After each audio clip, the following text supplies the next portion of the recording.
भारतीय reserve bank ने मोदी सरकार को 2.69 लाख करोड़ रुपए लाभांश देने की घोषणा की है। ये रकम उस $1 बिलियन से 30 गुना ज्यादा है जिसके लिए पाकिस्तान IMF के सामने गिड़गिड़ा रहा था। RBI के पास कहां से आते हैं इतने पैसे? सरकार का लाभांश कैसे तय होता है और सरकार इन पैसों का क्या करती है, जानेंगे आज की रिपोर्ट में।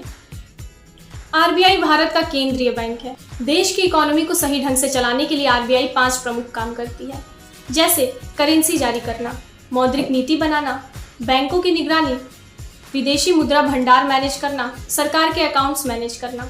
RBI की कमाई के 3 बड़े जरिए हैं। पहला, विदेशी मुद्रा भंडार से कमाई। RBI अपने विदेशी मुद्रा भंडार को डॉलर, यूरो, सोने के रूप में रखता है और फिर इन्हीं को इन्वेस्ट करके कमाई की जाती है। उदाहरण के लिए अगर RBI के $100 बिलियन को अमेरिकी ट्रेजरी बॉन्ड्स में सालाना 2% ब्याज पर इन्वेस्ट किया जाता है तो उससे हर साल $2 बिलियन यानी 16,000 करोड़ रुपए ब्याज मिलेगा। दूसरा, सरकारी खरीद फरोख्त से कमाई।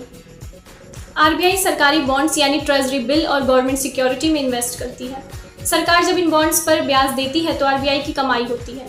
उदाहरण के लिए अगर RBI ने 10 करोड़ के सरकारी बॉन्ड्स में इन्वेस्ट किया और उन पर 6% ब्याज मिला तो RBI की सालाना 600 करोड़ की इनकम होगी। तीसरा, बैंकों को लोन देके ब्याज से कमाई। RBI कमर्शियल बैंकों और अनफाइनेंशियल ऑर्गेनाइजेशंस को लोन देता है और इन पर मिलने वाला ब्याज भी RBI के इनकम का हिस्सा है। उदाहरण के लिए अगर RBI ने सेंट्रल बैंक ऑफ इंडिया को 1000 करोड़ रुपए का लोन 6.5 रेपो रेट पर दिया तो उसे सालाना 65 करोड़ रुपए का ब्याज मिलेगा।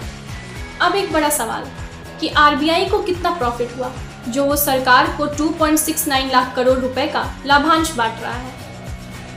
इस पर IDFC फर्स्ट बैंक के चीफ इकोनॉमिस्ट गौरा सेन गुप्ता कहती हैं, RBI ने अभी तक इनकम का ब्यौरा जारी नहीं किया, लेकिन RBI की इनकम विदेशी मुद्रा लेन देन, डॉलर की बिक्री और इंटरनेशनल मार्केट में ब्याज दरों की बढ़ोतरी की वजह से हुई है। जनवरी 2025 में ट्रंप की नीतियों की वजह से डॉलर की वैल्यू गिर गई, जिससे RBI ने खरीद बढ़ा दी।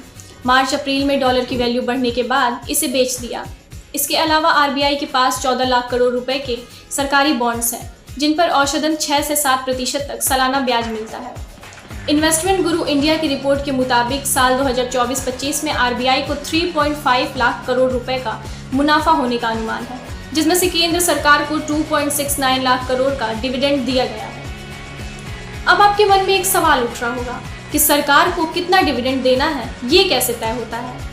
डिविडेंड या लाभांश वो राशि है जो RBI अपने कुल इनकम में से खर्च निकालने के बाद केंद्र सरकार को देती है। इसके लिए भारतीय रिजर्व बैंक अधिनियम 1934 की धारा 24 में प्रावधान है। RBI का मुख्य उद्देश्य मुनाफा कमाना नहीं बल्कि भारत की अर्थव्यवस्था को स्थिर रखना और मौद्रिक नीति को कंट्रोल करना है। इसलिए खर्च निकालकर इनकम का बाकी हिस्सा केंद्र सरकार को देना ही पड़ता है। अब ये समझते हैं कि RBI से मिले 2.69 लाख करोड़ रुपए का केंद्र सरकार क्या करेगी।